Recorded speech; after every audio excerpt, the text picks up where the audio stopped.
My sister hid drugs in my room and called the police. My parents stood by her side. Hey, my name is Alex. I'm 26 years old from a suburb of Portland, Oregon. I want to tell you about the moment I learned that family isn't always what you think it is. This is a story about a night when I was betrayed by the very people who were supposed to protect me. They stood in my bedroom pointing fingers like executioners. Police lights bled red and blue through the window blinds, painting the walls in a sinister light. The baggie on my desk wasn't mine, but my sister Olivia's smirk told me it didn't matter. You always were the problem, she whispered, and my parents, my own blood, nodded.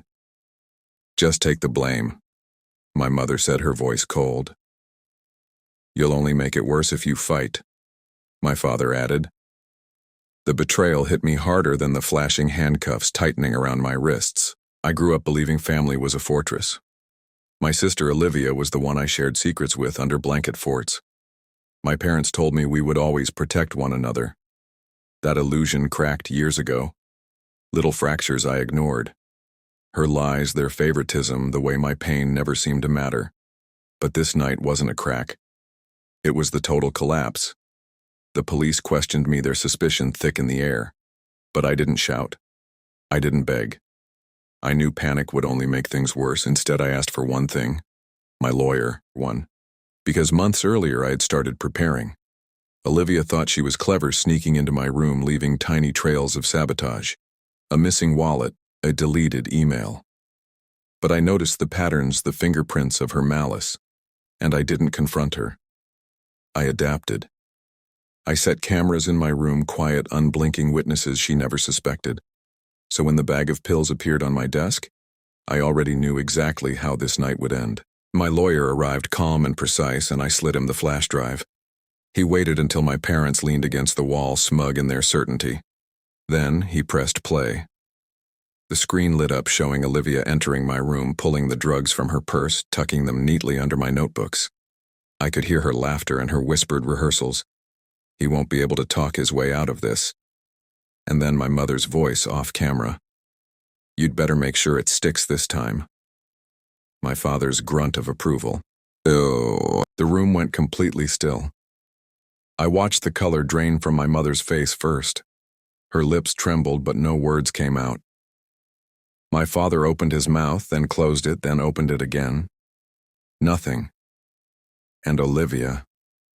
She froze, horror blooming in her eyes as the walls of her lie collapsed around her. One of the officers leaned in, his tone razor sharp. Care to explain this? No one spoke. For once, their silence protected me, not condemned me, but I wasn't done. Revenge without permanence is just a pause. I pressed charges, not loudly or dramatically. Quiet, deliberate signatures on paperwork that ensured consequences couldn't be swept under the rug. Olivia was arrested for possession and false reporting. My parents were listed as accessories. They didn't expect me to follow through. They thought my loyalty was a leash. They thought I'd crumble and beg them to forgive me. Instead, I gave the police everything. The recordings, the history, even the old bruises that lined up with the lies they told the neighbors. Truth became a blade, and I made sure it cut deep. Court was clinical but absolutely devastating for them. I didn't need to raise my voice.